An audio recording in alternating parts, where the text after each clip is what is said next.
eu comecei a perceber o seguinte: eu quero sair da área de desenvolvimento de software. Em parte, tinha um motivo, alguns motivos, uns eu evito até de comentar, mas tinha uns que me instigavam muito. Eu tinha um chefe, que eu chamo de Rogério, claro que não é o nome verdadeiro dele, mas o Rogério não era fácil. Sabe aquele cara microgerenciador que pergunta pra você, o que você tá fazendo praticamente de 2 em 2 horas? Esse era o Rogério. E o pai dele trabalhava também ali. Então eram dois que ficavam toda hora me enchendo a santa paciência. O que você está fazendo? Por que você não está fazendo isso? Por que você não está fazendo aquilo? E eu falei assim, eu quero sair de desenvolvimento de software. Eu cansei. Quero continuar a ser um desenvolvedor, mas em outra posição. E naquele momento, lembra dos nossos 3 pilares aqui para fazer transição? Conhecimento de práticas e ferramentas, rede de apoio e terceiro, lembra do que é o terceiro? Ter um mentor, ter alguém que chegou lá e poder contar com ele. Primeiro, naquela época, 2006, 2007, tinha já internet.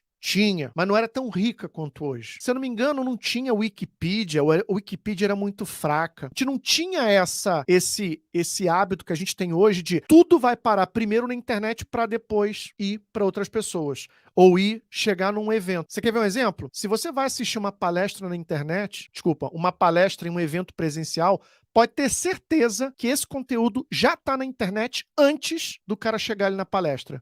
Esse cara já publicou artigo, ou alguns artigos, já discutiu em fórum, aí ele pega tudo isso e monta uma palestra. Mas primeiro aparece aonde? Ele estuda, pratica, mas primeiro ele publica na internet. Antes não era assim. Então, foi difícil pra caramba para mim estudar. Não tinha curso de CPO, não tinha. Era tudo muito incipiente, era tudo muito novidade. E eu tava ali lutando, ainda tinha que falar com o americano, ler blog em inglês. Por quê? Porque tudo era em inglês, não tinha nada em português. Então, o primeiro pilar de uma transição de carreira para mim foi sofrido pra caramba. Sofrido pra caramba. Eu tive que aprender boa parte do que eu aprendi por conta própria. Conhecimentos e práticas e através de muita tentativa e erro. Segundo pilar, rede de apoio. Eu tinha rede de apoio? Não muito. E aí, como é que foi que eu montei a minha rede de apoio, vamos dizer assim, de uma forma até informal? Antigamente, a gente tinha newsgroups. É isso aí. Newsgroups. Mirk. E tinha um grupo no Mirk. Eu não sei se a gente chamava de newsgroup lá, mas eu acho que era na internet ou Mirk, mas tinha um grupo no Mirk, que eram de pessoas que estavam experimentando o papel de PO. Eu comecei a trocar umas ideias com ela. Eu levei meses para achar essas pessoas e para depois ser aprovado para entrar, porque era fechado, era um grupo de americanos, foi difícil pra caramba. Mas quando eu entrei, eu falei assim, cara, legal, eu tô começando e a primeira coisa que aconteceu foi o quê? A primeira coisa que aconteceu, as pessoas ali começavam a ter um linguajar, um jargão que não era o meu, porque eu era dev. Eu estava vindo de uma outra área. E naquele momento eu comecei a ter acesso àquele novo jargão. O que eu tinha que fazer? O que eu compreendi? Eu tenho que me expor a esse jargão e começar a utilizar esse jargão cada vez mais para fazer parte do grupo, porque o jargão, ele é um elemento distintivo de um grupo. Se você está vendo um grupo de pessoas ali falar sobre jurisprudência, sobre processo trabalhista, advogado. Se você tem olhando um outro grupo ali que está falando sobre fazer anamnese, fazer um exame, um cateterismo, são médicos. E o PO também tem esse jargão.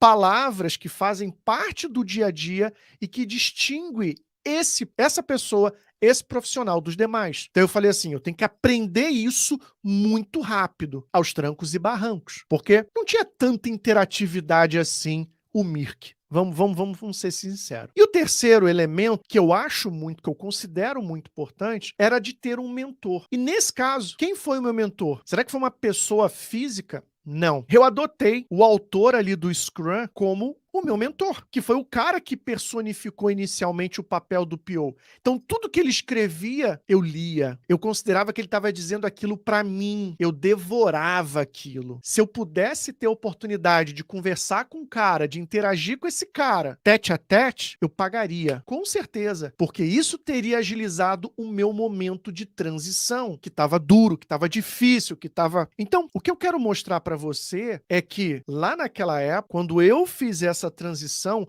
foi difícil porque esses 3 elementos não estavam bem desenvolvidos. Eu não tinha todo o conhecimento de técnicas e ferramentas à minha disposição. Eu não tinha facilmente um grupo de apoio, embora eu comecei a fazer parte de um grupo no Mirk, talvez você nem saiba o que é o Mirk hoje, e eu não tinha um mentor que eu pudesse conversar. Eu simplesmente lia aquilo que ele publicava. Então, esses 3 elementos facilitam muito a sua jornada de transição. Mas quanto mais eu me aproximava desses 3 elementos de uma forma bem mambembe, eu percebia que a minha transição estava se aproximando. E eu nunca me esqueço que eu escutei do Rogério, lembra de quem é o Rogério?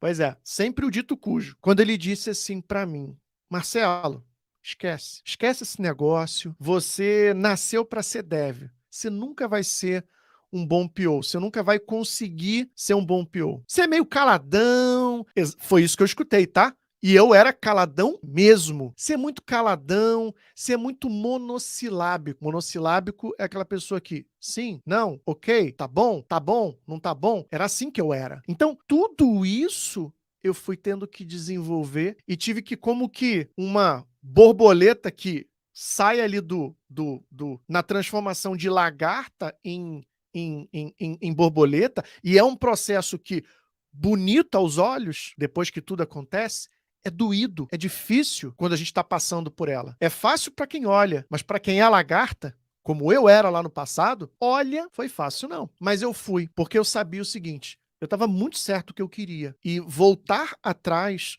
voltar para o desenvolvimento de software, não era mais uma opção. Então, a minha migração, eu não só utilizei esses 3 elementos de forma muito... Eu sabia da importância deles, desses 3 elementos, mas eu usava e não tinha tanta abundância desses 3 elementos. Mas o pouco que tinha, eu me agarrei neles porque eu sabia da importância deles.